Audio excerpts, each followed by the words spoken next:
जय श्री राम, जय बागेश्वर धाम, जय गुरु कृपा। आज हम वाल्मीकि रामायण के अयोध्या कांड के 106वें सर्ग को हिंदी में पढ़ेंगे। जय राम रमणम समनम भव ताप भयाकुल पाहि जनम अब देश सुरेश रमेश विभो शरणागत मांगत पाहि प्रभो। जय राम रमणम समनम। जय श्री राम। 106वां सर्ग हिंदी में। ऐसा अर्थयुक्त वचन कहकर जब श्री राम चुप हो गए तब धर्मात्मा भरत ने मंदाकिनी के तट पर प्रजावत्सल धर्मात्मा श्री राम से यह विचित्र बात कही। शत्रुदमन रघुवीर, इस जगत में जैसे आप हैं वैसा दूसरा कौन हो सकता है। कोई भी दुख आपको व्यथित नहीं कर सकता। कितनी ही प्रिय बात क्यों न हो, वह आपको हर्षोत्फुल्ल नहीं कर सकती। वृद्ध पुरुषों के सम्मानीय होकर भी आप उनसे संदेह की बातें पूछते हैं। जैसे मरे हुए जीव का अपने शरीर आदि से कोई संबंध नहीं रहता, उसी प्रकार जीते जीवी वह उनके संबंध से रहते। जैसे वस्तु के अभाव में उसके प्रति राग द्वेष नहीं होता, वैसे ही उसके रहने पर मनुष्य को राग द्वेष से शून्य होना चाहिए। जिसे ऐसी विवेक युक्त बुद्धि प्राप्त हो गई है, उसको संताप क्यों होगा। नरेश्वर, जिसे आपके समान आत्मा और अनात्मा का ज्ञान है, वही संकट में पड़ने पर भी विषाद नहीं कर सकता। रघुनंदन, आप देवताओं की भांति सत्य गुण से संपन्न महात्मा, सत्य प्रतिज्ञ, सर्वज्ञ, सबके साक्षी और बुद्धिमान है। ऐसे उत्तम गुणों से युक्त और जन्म मरण के रहस्य को जानने वाले आपके पास असह दुख नहीं आ सकता। जब मैं परदेश में था, उस समय नीच विचार रखने वाली मेरी माता ने मेरे लिए जो पाप कर डाला वह मुझे अभिष्ट नहीं है, अतः आप उसे क्षमा करके मुझ पर प्रसन्न हो। मैं धर्म के बंधन में बंधा हूँ, इसलिए इस पाप करने वाली एवं दंडनीय माता को मैं कठोर दंड देकर मार नहीं डालता। जिनके कुल और कर्म दोनों ही शुभ थे, उन महाराज दशरथ से उत्पन्न होकर धर्म और अधर्म को जानता हुआ भी मैं मात्र वध रूपी लोक निंदित कर्म कैसे करूं। महाराज, मेरे गुरु श्रेष्ठ यज्ञ कर्म करने वाले बड़े बूढ़े राजा, पिता और देवता रहे हैं। इस समय पर लोकवासी हो चुके हैं, इसलिए इस भरी सभा में मैं उनकी निंदा नहीं करता हूँ। धर्मज्ञ रघुनंदन, कौन ऐसा मनुष्य है जो धर्म को जानते हुए भी स्त्री का प्रिय करने की इच्छा से ऐसा धर्म और अर्थ से हीन कुत्सित कर्म कर सकता है। लोक में एक प्राचीन किंवदंती है कि अंतकाल में सब प्राणी मोहित हो जाते हैं, उनकी बुद्धि नष्ट हो जाती है। राजा दशरथ ने ऐसा कठोर कर्म करके उस किंवदंती की सत्यता को प्रत्यक्ष कर दिखाया है। पिताजी ने क्रोध, मोह और साहस के कारण ठीक समझकर जो धर्म का उल्लंघन किया है, उसे आप पलट दें, उसका संशोधन कर दें। जो पुत्र पिता की हुई भूल को ठीक कर देता है, वही लोक में उत्तम संतान माना गया है। जो इसके विपरीत बर्ताव करता है, वह पिता की श्रेष्ठ संतति नहीं है। अतः आप पिता की योग्य संतान ही बने रहें, उनके अनुचित कर्म का समर्थन न करें। उन्होंने इस समय जो कुछ किया है वह धर्म की सीमा से बाहर है। संसार में धीर पुरुष उसकी निंदा करते हैं। केकई, मैं, पिताजी, सुहृदगण, बंधु बांधव, पुरवासी तथा राष्ट्र की प्रजा, इन सब की रक्षा के लिए आप मेरी प्रार्थना स्वीकार करें। कहाँ वनवास और कहाँ छात्र धर्म, कहाँ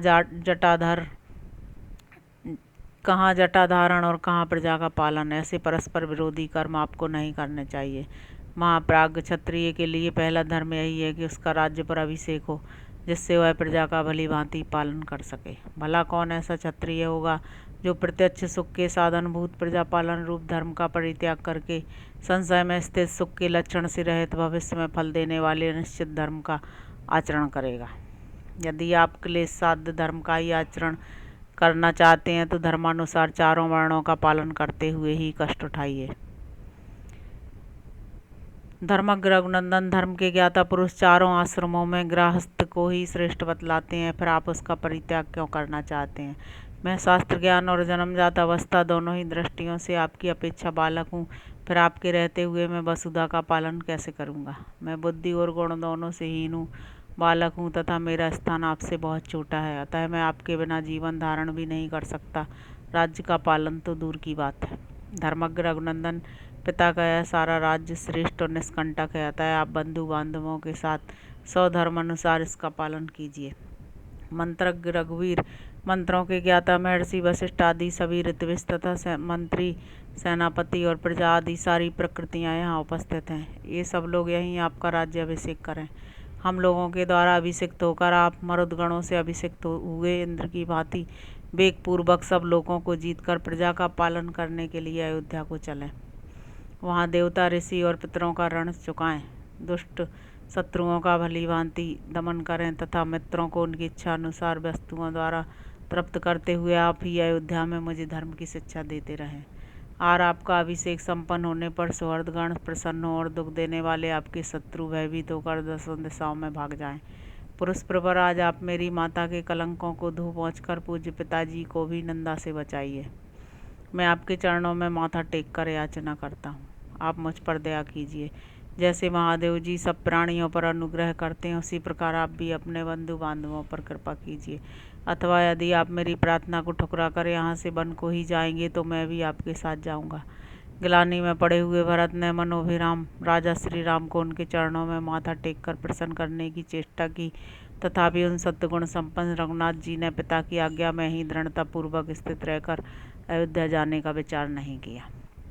श्री रामचंद्र जी की वह अद्भुत दृढ़ता देखकर सब लोग एक ही साथ दुखी भी हुए और हर्ष को भी प्राप्त हुए।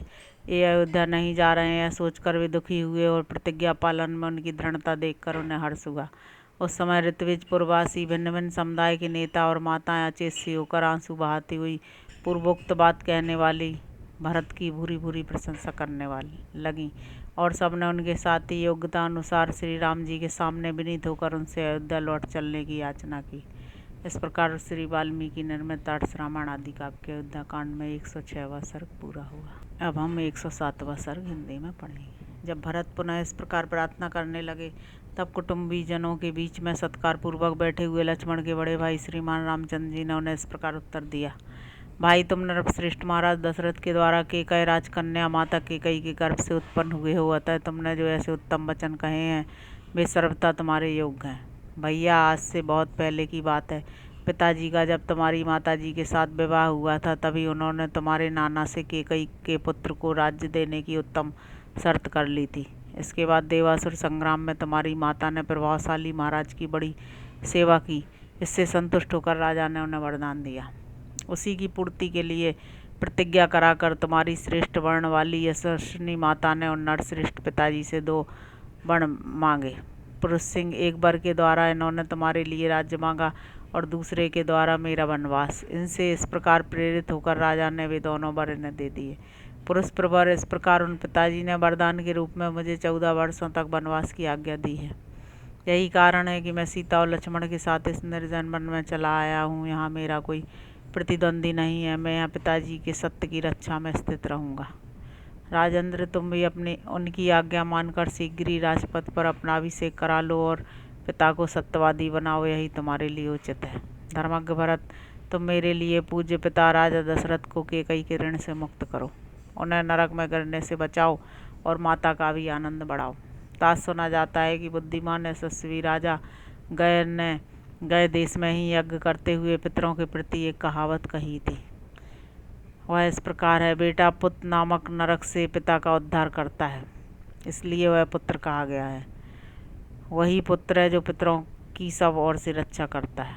बहुत से गुणवान और बहुश्रुत पुत्रों की इच्छा करनी चाहिए। संभव है कि प्राप्त हुए उन पुत्रों में से कोई एक भी गया की यात्रा करे। रघुनंदन नरश्रेष्ठ भरत, इस प्रकार सभी राज ऋषियों ने पितरों के उद्धार का निश्चय किया है। अतः प्रभु, तुम भी अपने पिता को नरक से उद्धार करो। वीर भरत, तुम शत्रुघ्न तथा समस्त ब्राह्मणों को साथ लेकर अयोध्या को लौट जाओ और प्रजा को सुख दो। वीर, अब मैं भी लक्ष्मण और सीता के साथ शीघ्र ही दंडकारण्य में प्रवेश करूंगा। भरत, तुम स्वयं मनुष्यों के राजा बनो और मैं जंगली पशुओं का सम्राट बनूंगा।